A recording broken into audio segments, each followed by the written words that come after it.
Medical science ने अपनी technology के माध्यम से जो अर्ली डिटेक्शन कैंसर के होते हैं उसमें काफ़ी तरक्की की है, जैसे CT scan, PET scan, MRI, mammography और कुछ हमारे ब्लड टेस्ट। उसकी वजह से भी अब कैंसर हम बहुत ही अर्ली स्टेज में डिटेक्ट कर लेते हैं, जिसके वजह से पेशेंट का जो प्रोग्नोसिस है वो काफ़ी अच्छा होता है।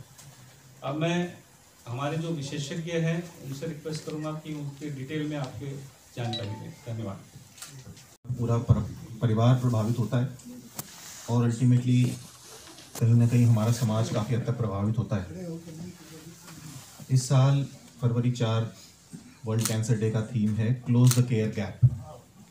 क्लोज द केयर गैप का मतलब है कि सभी व्यक्ति समाज में सभी को कैंसर केयर की, कैंसर की ट्रीटमेंट, कैंसर का डायग्नोसिस, उन्नत कैंसर केयर, इन सब की सुविधाएं उपलब्ध होनी चाहिए।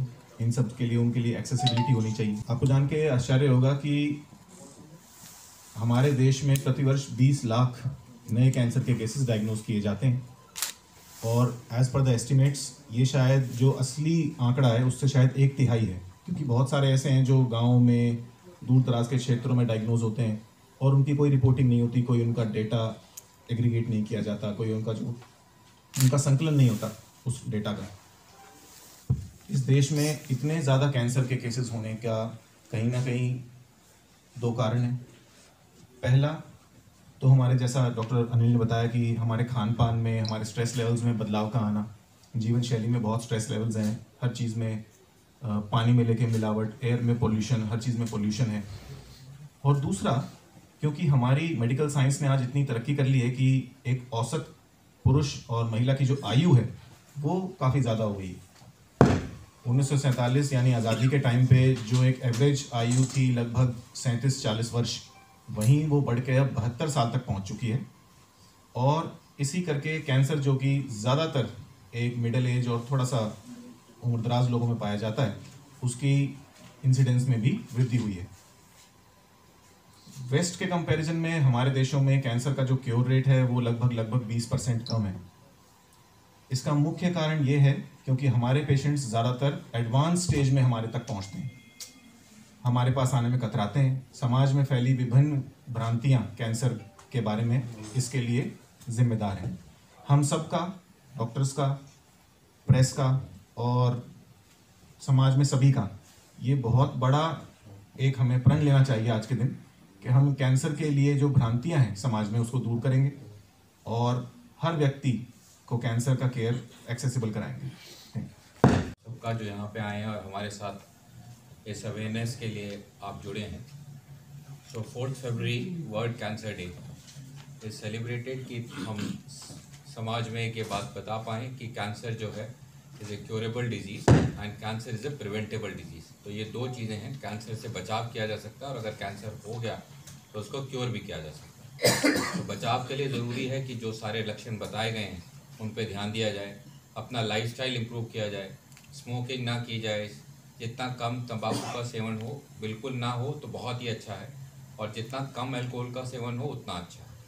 तो ये सब चीज़ें बहुत इम्पॉर्टेंट है। दूसरा रहा कि अगर हो गया है तो क्योर है कि नहीं है।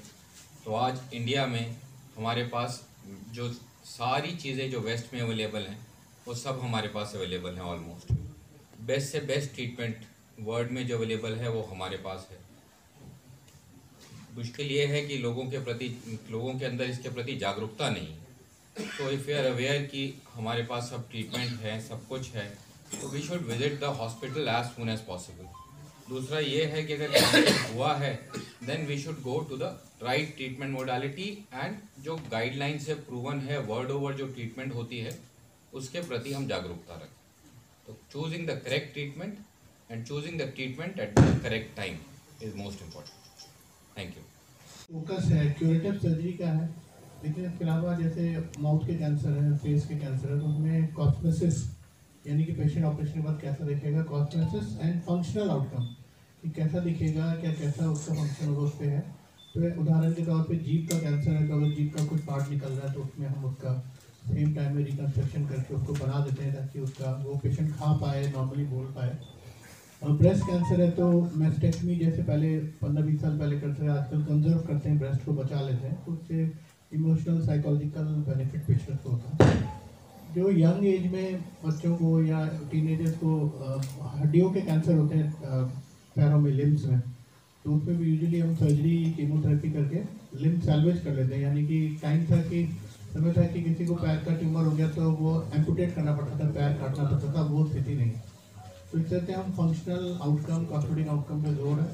Secondly laparoscopy minimal invasive surgery पे काफ़ी फोकस है। ज़्यादातर पेट के ट्यूमर जो हैं, चेस्ट के ट्यूमर हैं, उनको दूरबीन द्वारा निकाला जा सकता है और उसके रिजल्ट ओपन सर्जरी के कंपैरिजन में बेटर है एंड साइड इफेक्ट भी कम है, हॉस्पिटल स्टे करेंगे। जैसे डॉक्टर आशीष गोयल ने बोला कि मिथ्स और मिसकंसेप्शंस जो हैं कैंसर के बारे में भी और उसके ट्रीटमेंट के बारे में भी। एक तो जैसे सर ने बताया कि बायोप्सी लेना, जिसको अक्सर लोग बोलते हैं कि टुकड़ा नहीं लेना चाहिए, इससे वो फैल जाता है। ये जो मिथ है, इसके रिगार्डिंग अवेयरनेस क्रिएट करना इम्पोर्टेंट है। दूसरा, अभी भी बहुत सारे लोग ऐसे आते हैं, अवेयरनेस का रोल वहाँ पर है, जैसे कोई आता है, जैसे अभी डॉक्टर डे ने भी बताया कि गांठ है, लंप है ब्रेस्ट में या कहीं हो, लोग कहते हैं ये तो 2 साल से था, हमें नहीं पता कि ये कैंसर हो सकता है। तो यहाँ अवेयरनेस का रोल है कि अगर आपको लग रहा है कि कोई प्रॉब्लम हो रही है तो उसको इवेलुएट करना। उस सीन पे सर्वाइकल कैंसर पे मीडिया में बहुत ज़्यादा कैंपेन है जिसमें सेलिब्रिटीज भी पार्टिसिपेट कर रहे हैं। तो मीडिया का बहुत रोल है अवेयरनेस क्रिएट करने में। जैसे डॉक्टर मले ने कहा कि कुछ इंश्योरेंस रिलेटेड इश्यूज हैं, अगेन मीडिया अगर अवेयर करेगा तो government can intervene and can take some steps जिसमें वहाँ पे भी हेल्प हो सकती है। दूसरा, जो ट्रीटमेंट मोडालिटीज़ हैं, बहुत सारे लोग ऐसे कहते हैं कि नहीं, हमें कैंसर का इलाज नहीं लेना क्योंकि कैंसर का इलाज लेना बड़ा मुश्किल है। उसमें जो रिसेंट एडवांसेस हुई हैं, जैसे डॉक्टर आशीष गोयल ने बताया कि मिनिमल इन्वेजिव सर्जरीज हैं, बहुत सारे कैंसर के ट्रीटमेंट में अब हम कम से कम चीरा लगाकर सर्जरीज कर सकते हैं जिसमें रिकवरी जल्दी होती है। तो इसके रिगार्डिंग अवेयरनेस होना इम्पॉर्टेंट है।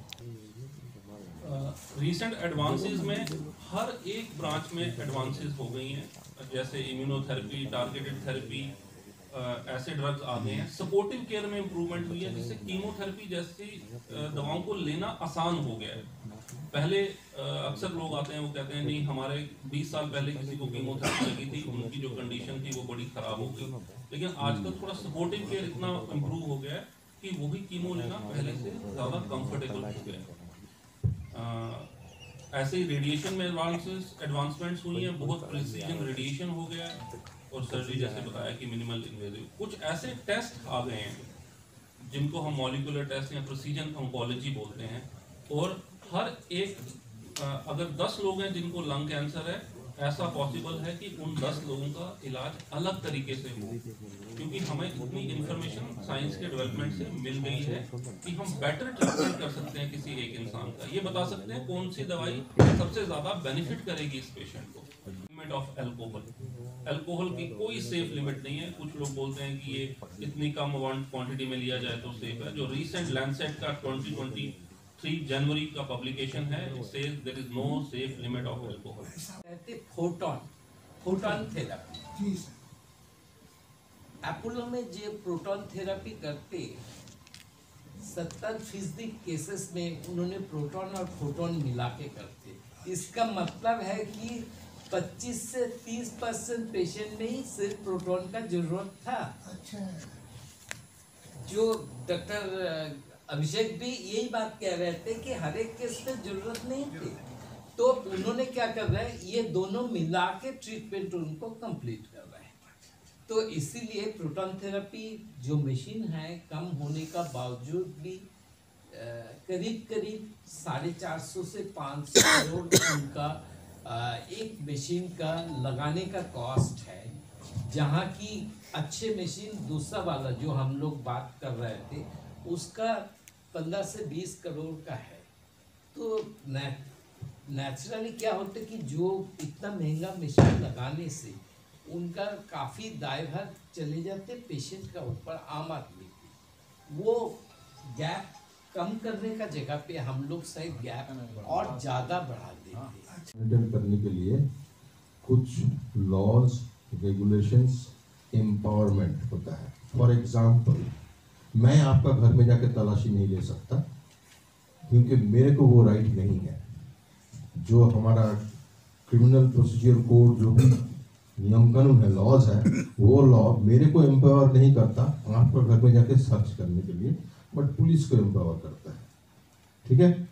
सो जहाँ तक नकली दवाई और उसको मैनेज करना, वो मार्केट में ना हो, उसका समाज में वो ना आए, that monitoring and management is not a part of the medical community because it involves certain laws, regulations, and so many procedures which we in the medical community, we doctors are not empowered with. One. Second, आप जब कोई भी सामान खरीदने जाते हैं, आप दवाई के बाद छोड़ दीजिए, खाने का सामान में नकली होता है ना, तो आप जब एज ए कंज्यूमर जाते हैं, आप क्या विचार करते हैं कि मैं नकली ना लूं? सेम प्रिंसिपल यूज करिए दवाई खरीदते हो। ठीक है, ये है पब्लिक का खुद का responsibility. So to be aware, one, and then to utilize that awareness